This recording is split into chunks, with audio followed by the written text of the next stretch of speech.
John McCain has served this country honorably. He can point to a few moments over the last 8 years where he's broken from George Bush.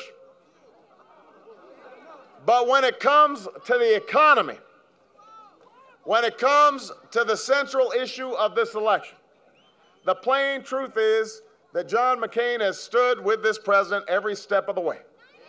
90%. 90% of the time. Voting for the Bush tax cuts for the wealthy that he said didn't make sense. Voting for the Bush budgets that took us from surplus into debt. Calling for less regulation 21 times just this year. Those are the facts.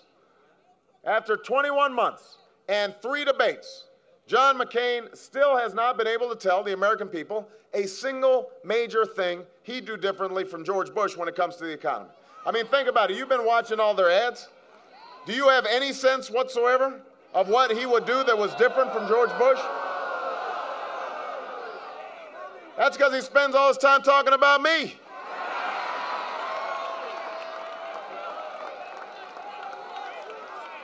But if you look at his plans, here's what you see. When John McCain wants to give a $700,000 tax cut to the average Fortune 500 CEO, then you know that's not change. It's not change when he wants to give $200 billion to the biggest corporations, $4 billion to the oil companies. ExxonMobil made $14 billion last quarter, the most of any corporation in history, and he still wants to give more tax breaks.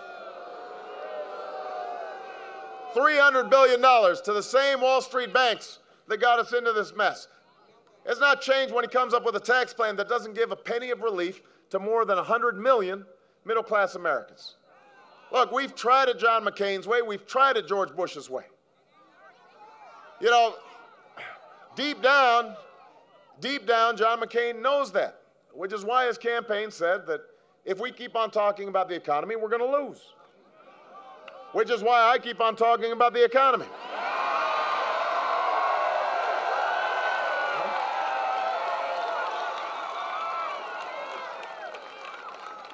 That's why he's spending these last weeks calling me every name except a child of God.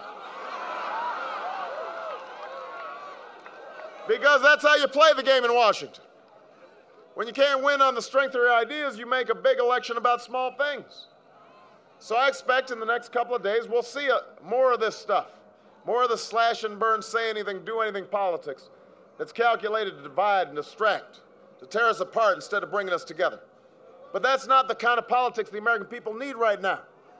Nevada, at this moment in this election, we have a chance to do more than just beat back this kind of politics in this particular election. We can end it once and for all. We can prove that the one thing more powerful than that kind of politics is the will and the determination of the American people to change this country. Yes, we can.